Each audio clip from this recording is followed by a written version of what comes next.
का जो monthly exam होता है साइंस का सितंबर 2024 का जो है ना ऑब्जेक्टिव क्वेश्चन करा रहा हूँ। इसका पहला क्वेश्चन है कि निम्नलिखित में कौन चालक है।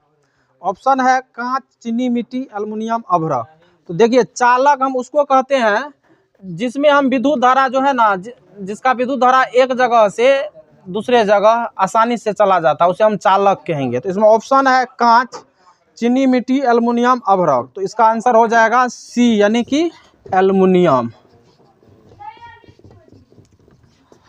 अगला क्वेश्चन है कि आवेश का एसआई मात्रक होता है। ऑप्शन है ओम, मीटर, कूलम्ब, वोल्ट, एम्पियर। तो आवेश का जो एसआई मात्रक होता है ये होता है कूलम्ब। क्या होता है? कूलम्ब।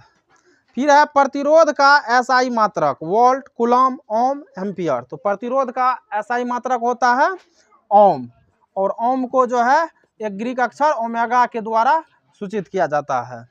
फिर है कि किस उपकरण में धन और ऋण का चिन्ह नहीं होता।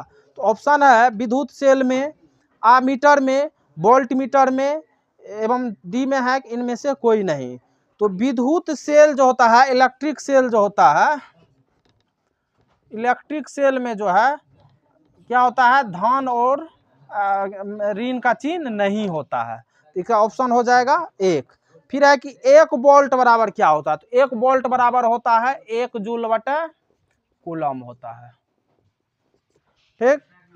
फिर है कि धारा मापने का यंत्र कहलाता है। तो धारा मापने का यंत्र हम या इसको एमीटर या नहीं तो आमीटर कहेंगे, दोनों एक ही नाम है। फिर अगला क्वेश्चन है इसमें कि ओम का नियम क्या दर्शाता है। तो ओम के नियम में जानते हैं कि उसके जो किसी चालक पदार्थ के जो विभवांतर होता है उसके विद्युत प्रवाहित होने वाले विद्युत धारा का समानुपाती होते हैं, V बराबर IR होता है। ये ओम के नियम से सत्यापित है, V बराबर IR। फिर है 1 यूनिट बराबर होता है।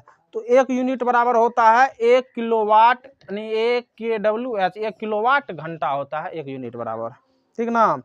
फिर है विद्युत बल्ब में फिलामेंट किसका बना होता है। तो ऑप्शन है तांबा, लोहा, टंगस्टन एवं स्टील। तो विद्युत बल्ब का जो फिलामेंट होता है वो टंगस्टन धातु का बना होता है। फिर है 1 HP बराबर होता है। देखिए 1 HP यानी H से हो गया हॉर्स, P से हो गया पावर, यानी इसको हम अश्व शक्ति भी बोलते हैं। तो 1 अश्व शक्ति यानी 1 HP बराबर होता है 746 वाट। ठीक ना। फिर है धातुओं के ऑक्साइड समानता होते हैं। तो देखो धातु का जो ऑक्साइड होता है, धातु का ऑक्साइड ये क्षारीय होता है, क्षारीय होता है। और अधातु का जो ऑक्साइड है, अधातु का ऑक्साइड क्या होता है, अधातु का ऑक्साइड अम्लीय होता है।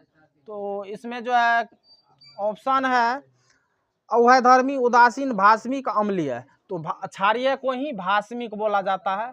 तो इसका जो है हो जाएगा भास्मिक, ऑप्शन सी।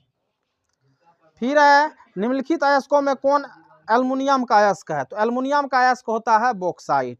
फिर कह रहे हैं निम्नलिखित इलेक्ट्रॉनिक विन्यास वाले तत्वों में कौन अधातु है। तो अधातु जो होता है, देखो धातु का जो इलेक्ट्रॉनिक विन्यास होगा, धातु का इलेक्ट्रॉनिक विन्यास के अंत में जो है 1 से लेकर के 4 तक, 1 से लेकर के 3 तक होता है।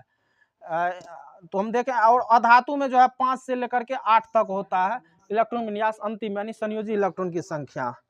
तो क्या ए में 3 है तो ये धातु हो गया, बी में अंतिम में 1 है तो ये भी धातु हो गया, सी का अंतिम में 2 है तो यह भी धातु हो गया, डी में 5 है तो इसका डी हो जाएगा, क्योंकि डी का है 2 8 5, ये हो जाएगा 8 2 10 5 15 यानी फास्फोरस का, फास्फोरस का इलेक्ट्रॉन विन्यास। और फास्फोरस क्या है, एक अधातु है। ठीक। फिर है उच्च विद्युत ऋणात्मकता के कारण धातु के परमाणु आसानी से बना सकते हैं। तो उच्च विद्युत ऋणात्मकता के कारण कोई भी धातु का परमाणु ऋणाविष्ट आयन बनाते हैं, ऋणाविष्ट आयन। फिर है निम्नलिखित में कौन सबसे अधिक अभिक्रियाशील तत्व है। ये जो है इसमें सबसे हम क्या कहते हैं, ऑप्शन है सोडियम, आयरन, जिंक, एल्युमिनियम। इसमें सबसे जो है अधिक अभिक्रियाशील सोडियम हो जाएगा। पहले होता है पोटेशियम, फिर होता है सोडियम, पोटेशियम फिर सोडियम। तो पोटेशियम नहीं है, उसके बाद सोडियम होता है तो सोडियम आंसर हो जाएगा। फिर है निम्नलिखित में कौन विद्युत का सर्वोत्तम चालक है? तांबा, लेड, सिल्वर, एल्युमिनियम।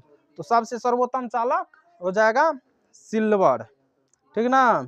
फिर है निम्नलिखित में कौन अधातु द्रव होती है? तो ब्रोमीन एक ऐसा अधातु है जो द्रव अवस्था में पाया जाता है। ब्रोमीन एक क्या है? ब्रोमीन एक ऐसा धातु है जो द्रव अवस्था में पाया जाता है, ब्रोमीन हो जाएगा। फिर है निम्नलिखित में कौन धातु ऑक्साइड की प्रकृति को उदासीन करती है?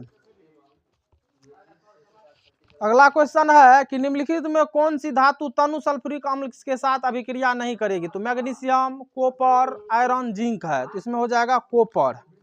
फिर है अयस्क में उपस्थित अपद्रव कहलाते हैं। तो अयस्क में जो भी अपद्रव है वो गैंग कहलाते हैं। फिर आनुवांशिकता का पिता किसे कहा जाता है? तो आनुवांशिकता का पिता क्या है? ग्रेगर जॉन मेंडल को कहा जाता है, यानी इसको मेंडल साहब के नाम से भी हम लोग जानते हैं। प्राकृतिक चुनाव द्वारा प्राणियों का विकास किसका मत है? यानी प्राकृतिक चुनाव द्वारा प्राणियों का जो विकास है ये जो है डार्विन नामक वैज्ञानिक का मत है। फिर है कोशिका में अनुवांशिक पदार्थ क्या है? तो कोशिका का जो अनुवांशिक पदार्थ होता है वो डीएनए होता है। फिर है स्त्रियों में लिंग गुणसूत्र होते हैं। तो स्त्रियों में जो होते हैं XX होते हैं और पुरुष में जो होते हैं XY होता है। तो इसका आंसर हो जाएगा XX, ठीक। फिर है कि मनुष्य का वैज्ञानिक नाम होमियोस्पेंस।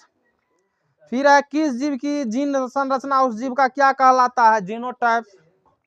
फिर है मेंडल अपने प्रयोग के लिए किस पौधे को चुना था? तो मेंडल ने अपने प्रयोग के लिए आनुवांशिकता का जो खोज कर रहा था उसके लिए मटर के पौधों को चुना था। तो 27 का हो जाएगा सी। द ओरिजिन ऑफ स्पीसीज नामक पुस्तक किसने लिखा? तो ये लिखा लेमार्क ने।